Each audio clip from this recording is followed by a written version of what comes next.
অন্নপূর্ণা ভান্ডারের টাকা এখনো আপনার ব্যাংক অ্যাকাউন্টে ঢোকেনি? কবে টাকা পাবেন? কিভাবে বুঝবেন আপনি টাকা পাবেন কিনা? আর কারা টাকা পাবেন না? এই সমস্ত প্রশ্নের উত্তর আজকের এই ভিডিওতে দেওয়ার চেষ্টা করব। ভিডিওটি অবশ্যই বেশি বেশি শেয়ার করুন, যাতে সবাই এই গুরুত্বপূর্ণ তথ্য জানতে পারেন।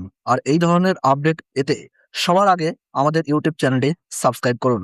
প্রথমেই একটি গুরুত্বপূর্ণ বিষয় অনেকেই জানতে চাইছেন, আজ আবারও কি টাকা ছাড়া হবে?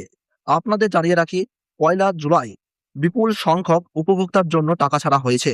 তবে যাদের টাকা পাঠানোর কথা ছিল, সবার অ্যাকাউন্টে সেদিন টাকা পৌঁছায়নি।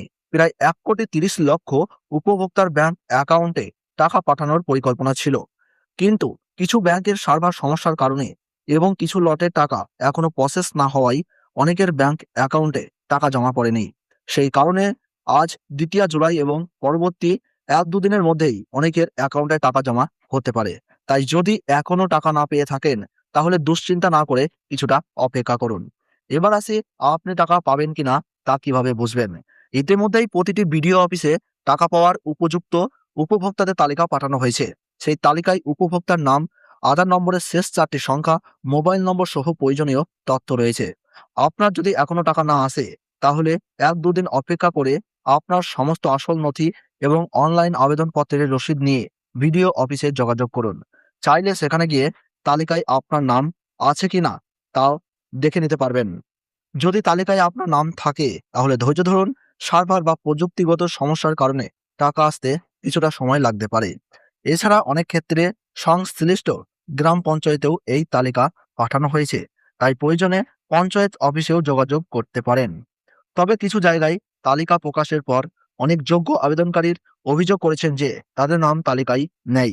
এই কারণে ভবিষ্যতে তালিকা প্রকাশ করা হবে কিনা তা নিয়ে প্রশাসনের মধ্যে আলোচনা চলছে। মনে রাখবেন, এটাই শেষ দফার টাকা নয়।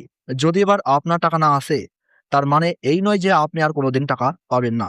এখনো অনেক যোগ্য আবেদনকারীর যাচাই বাছাই সম্পূর্ণ হয়নি। ভেরিফিকেশন শেষ হলে পরবর্তী ধাপে তাদেরও টাকা দেওয়া হবে। তাই অযথা চিন্তা করবেন না, 1 সপ্তাহ পর্যন্ত অপেক্ষা করুন। তারপর যদি টাকা না আসে, তাহলে বিডিও অফিসে গিয়ে জেনে নিন আপনার আবেদনটি অনুমোদিত হয়েছে বা রিভার্ট হয়েছে, নাকি কোনো কারণে বাতিল হয়েছে। এবার আসি কারা টাকা পাবেন না। মুখ্যমন্ত্রী জানিয়েছেন প্রায় 26 লক্ষ আবেদনকারীর নাম বাদ দেওয়া হয়েছে। যারা সরকারের নির্ধারিত যোগ্যতার শর্ত পূরণ করেননি, তারা এই প্রকল্পের সুবিধা পাবেন না। যেমন নির্ধারিত বয়স সীমার অর্থাৎ 25 থেকে 60 বছর বাইরে হলে, আয়কর অর্থাৎ ইনকাম ট্যাক্স প্রদানকারী হলে এই টাকা পাবেন না, সরকারি চাকরিজীবী হলে, প্রকল্পের অন্যান্য নির্ধারিত শর্ত পূরণ না করলে এবং আবেদনপত্রে ভুল বা অসত্য তথ্য দিলে আপনারা কিন্তু এই টাকা পাবেন না। তবে যদি শুধুমাত্র আবেদনপত্রে ভুল থাকে, যেমন নাম, জন্ম তারিখ, আধার নম্বর, ভোটার কার্ড নম্বর বা অন্যান্য কোনো তথ্য ভুল থাকে, তাহলে সেই সমস্যা সংশোধনের সুযোগ থাকতে পারে।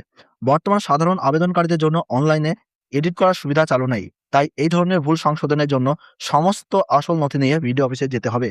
যদি আপনার আবেদনটি সরাসরি বাতিল না হয়ে রিভার্ট করা হয়ে থাকে, তাহলে প্রয়োজনীয় সংশোধন করে পুনরায় আবেদনপত্রটি জমা দেওয়ার সুযোগ পেতে পারেন।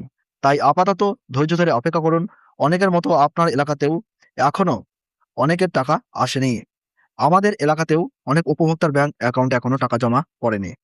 আজও নতুন করে টাকা জমা হওয়ার সম্ভাবনা রয়েছে।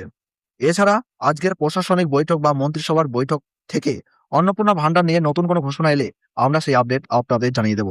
এই ধরনের গুরুত্বপূর্ণ সরকারি প্রকল্পের সর্বশেষ খবর সবার আগে পেতে আমাদের ইউটিউব চ্যানেলটি সাবস্ক্রাইব করুন।